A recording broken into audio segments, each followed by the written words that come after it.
I'm Katie Uhlmann reporting for Katie Chats at the Planet in Focus Film Festival at the AGO in downtown Toronto.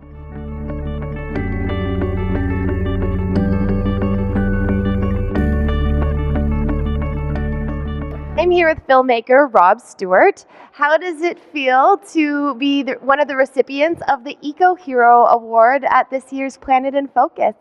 It feels really good. Yeah, I mean, you kind of make these movies in a vacuum, so it's really nice to be acknowledged and to have the community, come out and say they actually like what we're doing and that these films have had an impact. And to receive this award because of our influence in the shark fin community is huge for us. I mean, that's what I got into this for. I got into this because I cared about sharks and thought it was ridiculous they were being wiped out for the sake of shark fin soup. And so much has changed in the positive direction for sharks that it's kind of inspirational for me to continue on this path and to continue making movies like this. And can you tell me about your first encounter with a shark as a kid and how that went down, like how you felt and how close you got to the shark and that type of thing? Yeah, my first encounter with a shark was when I was 9 years old in the Cayman Islands. And as a kid, I loved the ocean so much, but I was afraid of sharks. And as we all are, or were. Yeah, and so the way I could get underwater and the way I could hang out with these animals, not being allowed to scuba dive yet, was to hold my breath and swim underwater. And so I spent my whole childhood holding my breath and swimming down and hanging out there. And I was holding onto a rock, watching some fish, and I saw a shark. And the whole experience was maybe 5 seconds. I saw a shark, and as soon as it saw me, it freaked out and fled in fear. And for me, as a 9-year-old kid, to realize sharks are afraid of me was a really transformative experience because all of a sudden I didn't have to be afraid of the oceans anymore. I could swim deeper, I could swim further, and every shark I met after that was afraid of me as well. Wow. And in Sharkwater, there's footage of you like really close to the animals and like touching them. What was that whole experience like, and how did you get so close? It was really important for us making Sharkwater to show people the reality of sharks. The misconception is sharks are monsters, they're predators of people, they're jaws, they're menacing for humanity, and the reality is totally different. Sharks are highly evolved. They've been here for 450 million years doing the same things, and they've got 2 more senses than people. So what they choose to eat, they're usually really accurate with it. And every year in 7.5 billion swimming incidences, we're bitten by sharks 60 to 90 times, which makes sharks some of the least harmful large predators the planet has. You're more likely to get killed by a Coke machine than you are to get killed by a shark. So it was important for us to show people, you can swim with sharks, you can interact with sharks. Thousands of people are doing it every day, and that's why we put, me hugging sharks and me showing people what's actually going on with them.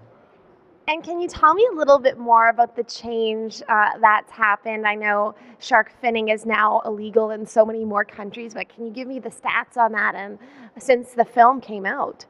When we started releasing Sharkwater in 2006, there were 16 countries that have banned shark finning. Now every country in the world has banned shark finning.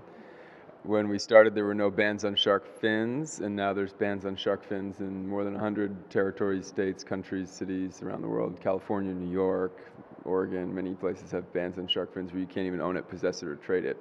And shark fin imports to China dropped 70%. Wow. And how does that feel for you? I mean, it's crazy because you made this film and you actually changed the world, which is incredible. It's amazing. And if I let myself slow down long enough to think about it, it feels great. Yeah. It really does. But there's such a big task on our shoulders right now. Sharkwater was kind of a blueprint for us. It taught us how we could change the world. That if we just educated people, their morals would guide them to making better decisions. And now that we've got to save not just sharks, but all the fish and all the reefs and all the rainforests and our own species this century, we've got to, take that blueprint and expand it out and go to work even harder than we did before.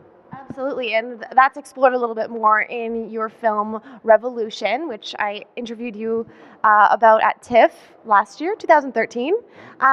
So tell me a little bit more about the importance of us getting involved and what we can do, and the importance of optimism as well, because you have some great kids in that film, and I think the future has a lot of potential to be bright.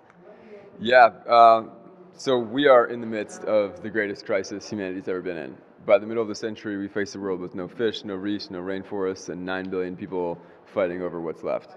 But at the same time, this is an immense opportunity to get right what we've gotten wrong in the past. You know, we're stuck on phones and drugs and antidepressants and computers in a time when the world really needs our talents and our skills. And I think we were born for a reason. And there's billions of people connected on Facebook for a reason, and millions of conservation groups.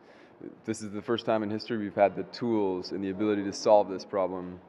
And I think solving the problem is going to call the best in humanity to the height of their potential to confront it. You know, we're gonna tackle this. We're not going to wipe out the very last coral reef and the very last animal on the planet. We're going to fight for this stuff.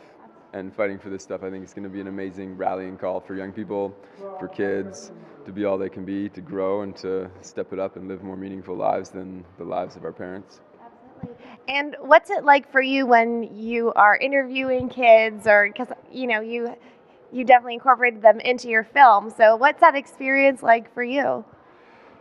Working with kids in our movies has been amazing because it's so simple for them.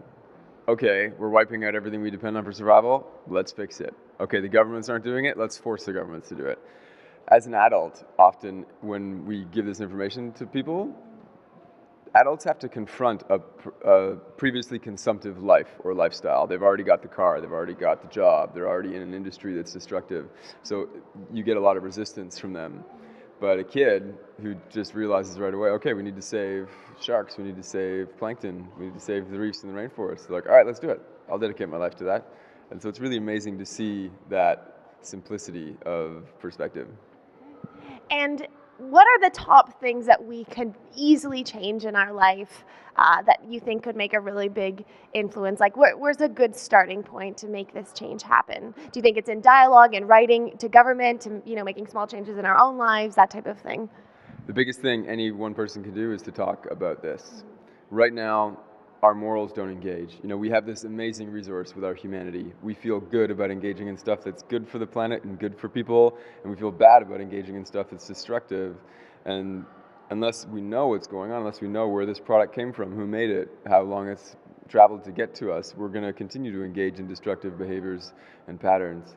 Our information will change the world because we'll engage, and the greatest predictor of human behavior is that of our peers. So literally by you talking to me about something, I'll start holding you accountable for it, and you'll start holding your friends and family accountable for it. So it's information sharing that we need first and foremost.